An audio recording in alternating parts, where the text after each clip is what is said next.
Islam dengan agama yang sebelum. Kelebihan umat Nabi Muhammad daripada umat yang lain. Umat-umat dahulu, umat Nabi Musa, umat Nabi Isa, mereka itu tidak boleh sembahyang di sembarang tempat. Di jalan-jalan nggak bisa, Pak. Mereka itu untuk sholat harus di tempat khusus, di musholanya, di sawamnya.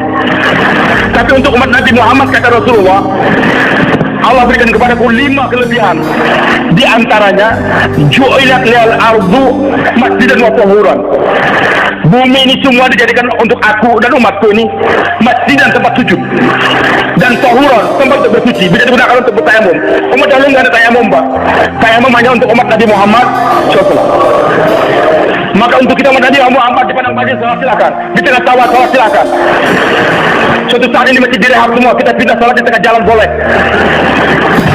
Jadi umat Islam ini bisa sholat tanpa bangunan masjid. Nah sekarang kenapa dibangun masjid? Untuk siapa kita bangun masjid ini? Supaya umat Islamnya tenang, jangan kehujanan sholatnya, jangan kepanasan. Dibangunkan masjid, dibuatkan kipas angin, dibuatkan AC dan sebagainya. Itu untuk umat Islam, Pak. Ya, di tempat kami nggak ada masjid, kami nggak bisa sholat, dusta itu.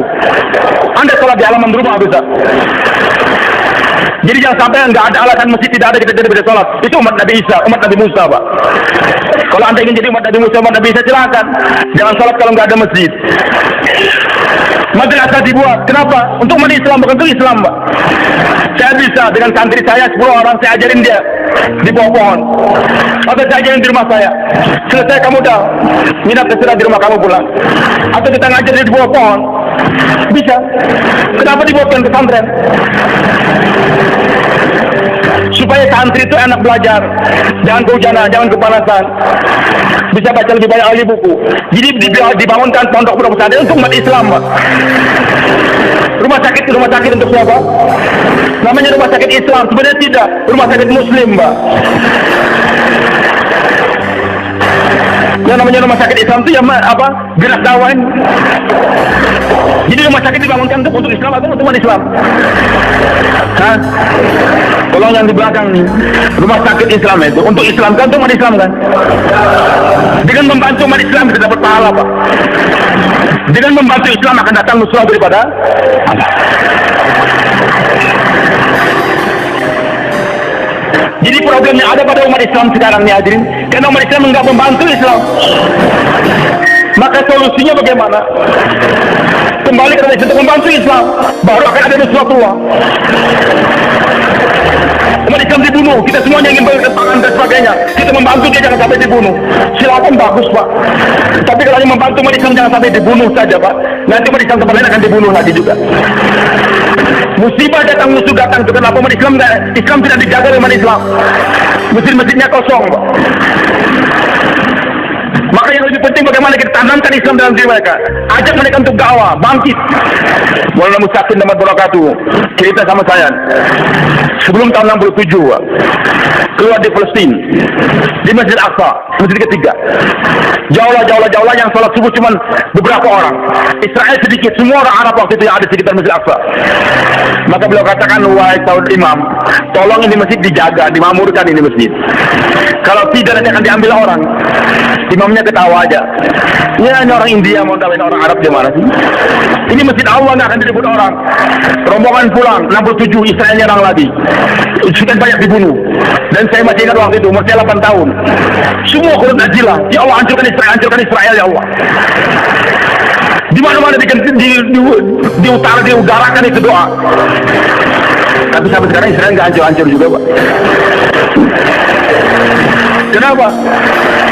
Umat Islam lupa untuk membantu Islam nih, tidak memakmurkan masjid, sholatnya nggak dijaga, sehingga nggak terpelihara. Ketika sama-sama haji lagi ketemu, langsung dipeluk Maulana Mustaqim. Kata imam, sodak, kamu benar. Jadi ahli umat dahulu, Pak, Allah hancurkan ketika mereka tidak memelihara perintah yang namanya ibadah dari Islamnya, ibadah. Kita ini tidak dipelihara kalau kita hanya memegang ajaran, hanya agama kita pegang, tapi Islamnya tidak kita tolong. Hanya beramalkan saja, belum ada jaminan ibadah. Tapi intan suruh nusroh masih mendakwakan agama dengan ibadah, Pak. Tidak ada janji ini umat akan dipelihara oleh Allah, kewajiban mereka. Tapi dengan dakwah baru akan ada pemeliharaan dari Allah. Maka hadirin makan Allah, gerak kita sekarang ini untuk membantu Islam. Kita tidak mengecilkan gerak saudara-saudara organisasi lain. Sekarang mereka menamakan organisasi Islam, sebenarnya organisasi umat Islam.